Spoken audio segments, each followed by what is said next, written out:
Okay, team, today we are making gnomies with our homies, and we're going for these sweet little gnomes that you can give some character to if you want to make it Valentine's Day themed, Christmas themed, or just have a fun little gnome element. I'm going to show you how to make these little guys, and they're actually much easier than they look. So we're going to have some fun today creating a little gnome. And in order to do that, we're going to start with a ball of clay. You're going to want to work with a ball of clay about the size of a baseball. The larger the ball of clay that you work with, the bigger the gnome can be. So you can determine how big of a gnome you want to make. And once you've got your snowball, you are going to want to put the base of your hands together like a V, and you're going to start to roll them back and forth. And what this is going to do is it's going to start to cone out the shape of your ball. You're going for sort of a carrot shape, and the length of the carrot is going to determine the height of your gnome. So you can kind of be the judge for if you want it to be a little squattier, if you want it to be short and stubby. You get to be the artist on your gnome, but ultimately we're going for a ice cream cone shape that is going to be the base for our gnome. Now, one thing to know about ceramics is you can't work solid. If your clay is too thick, it can have trapped air and it could actually blow up in the kiln. And so then all your hard work would be ruined. So what we need to do is we need to thin this guy out slightly. So the only thing we're gonna do to do that is stick our thumb in the middle at the bottom and start to squeeze those walls out. This is actually called the pinch pot technique, where you're sticking your thumb in and you're essentially pinching those walls together to start to create a hollow form. You can see in the bottom of my little gnome here, he's hollow in there. I've added some details later, which I'll show you, but he's hollow all the way up till about the top of his hat. So you never want to work any thicker than about the width of your thumb is about how thick you want to go, not too much thicker than that. Otherwise, like I said, you run the risk of those hidden air bubbles and they could be real pain. So you can see here that now I've got an ice cream cone.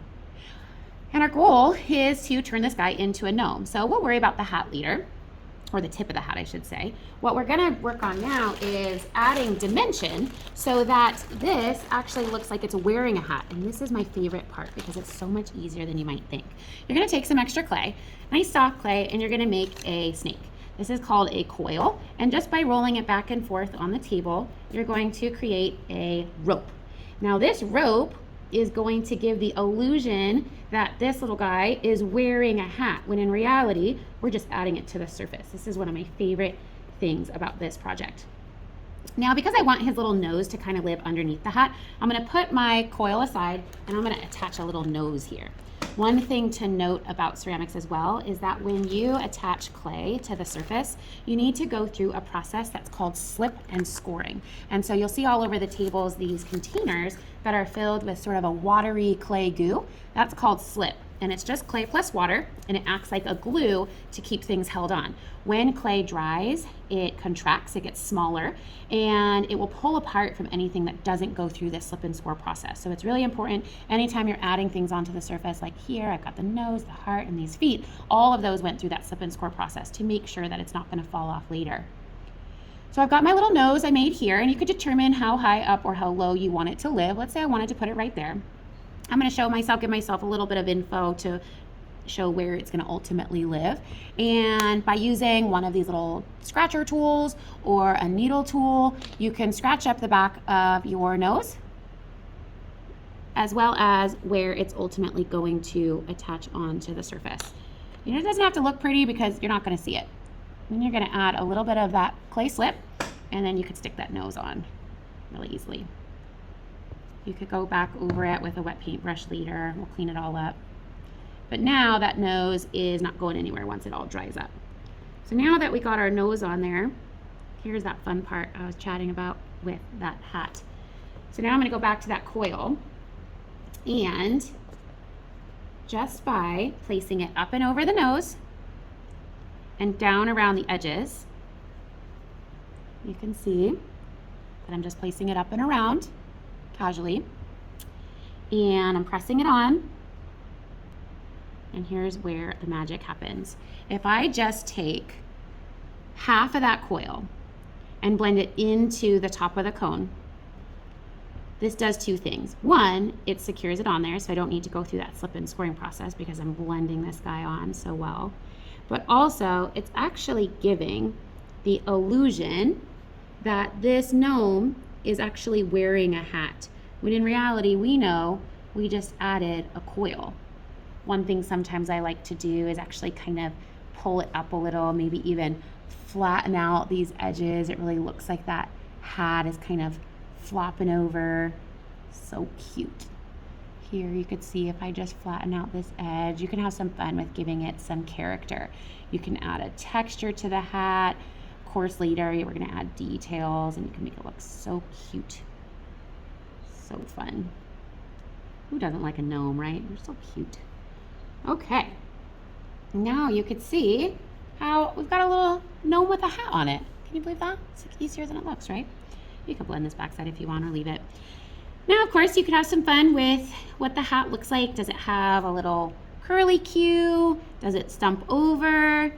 Does it stand straight upright? Does it go to a point? Do you want to add something to the edge of it? You can have some fun with kind of deciding what you want to do. If you want to give it a little bit of like a wrinkle look, just kind of press in every now and again, make it look like it's sort of flopping over his head. You could kind of mess with the clay and give it something that you like. Okay. So then from there you could determine, does it have facial hair? Does it have braids? Does it have a mustache? What do you want to do to your gnome to make it your own? In an effort to show you how I did this little guy, so easy, what I actually like to do on this bottom edge is kind of pull some of that clay out. All you gotta do is sort of squeeze on the bottom and I kind of pull some of that clay out. And here is where one of my favorite tools for hair is actually just a pencil, surprisingly. So if I kind of determine where I want that beard to start and I just start drawing lines, different weights, different thicknesses, sometimes I'll kind of pull it in, pull it out, over and over and over. You could see how without really that much effort, you can get the look of a beard or hair. So you could go over and over and over again. And in a bit when we go to clean this guy up, I'll show you some tricks for cleaning. And again, you could kind of squeeze out if you want it to come to a little point. Just use the clay that you've got there. You've got plenty of clay around these edges to work with. You can kind of have some fun with that. Could of course take some soft clay, add a little mustache if you want. You could slip and score on some extra clay underneath the nose. You can kind of mess around and determine what you like. Okay, so the other two things I'll show you, and then of course you could just use your creativity and go wild, are adding little feet, and I'll show you how to add a little embellishment on the hat if you choose. The little feet are pretty easy. They're just gonna be like two little mini marshmallows. I use a lot of food terms when I'm talking about clay. You can make them look like little gnome shoes or something fun. And where they're going to attach is up to you. Do you want them to be in the front? Do you want them to be on the sides? Determine kind of where you want them. I'm gonna flatten them out a little bit. And once you determine where you want them, I like to give myself just that information with where they kind of hit your gnome, because that's where we're going to go through that slip and score process. So I've got a couple little scratches there, a couple little scratches there. Where they're going to sit on the bottom, I'll scratch up a little bit. See there, little scratches. A little bit of slip, a little dot, dot, dot, dot, dot, dot. Doesn't need to look that good. Set these guys on it. Then, the trick, I think, is to take some of this clay and blend it. Blend it left, blend it right. Don't want to be left with no shoes on our gnome. And you could detail these out. You could carve back into them, add little bows. I don't know. Have some fun with it. But look, he's got little shoes now. So cute. Come on, it's cute. So cute. Okay, let's say I wanted to add a little heart. I've got some different cookie cutters that you could use.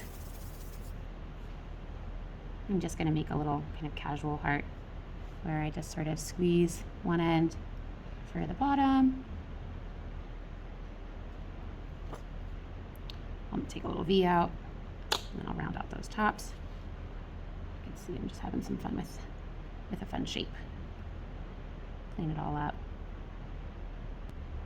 Okay, let's say I wanted to add this sweet little heart here, like my sample shows. So I got my little heart made, and now I'm just gonna do the exact same thing I did on the nose, and I'm just gonna kind of give myself some guides to show myself where that heart ultimately lives, so that I could go through that scratching up process.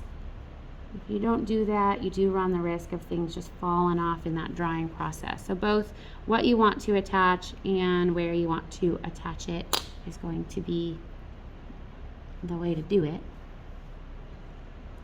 Then you could just compress it on there. And from there, I would say the best bet is to do some cleanup. My favorite way of cleaning up is with a wet paintbrush. You could go in and around anything you've added on there. See how going around the bristles act like tiny little mini fingers, and they do such a good job of both attaching and smoothing. My favorite part, when they look nice and clean and refined. This works really well too in the beard. If you've got those little kind of annoying crumbs from carving, a wet paintbrush down and in the beard is going to really clean them up. You'll be so surprised. In and around that nose, in and around that hat line. A wet paintbrush is your best friend. You can see how you can go back in, and then if you want to recarve out any more lines, you could go back through and really have fun with adding the texture of the beard. It is all for fun. Can't go wrong as long as you're using your creative mind and having a good time doing it. Making Gnomies with your homies.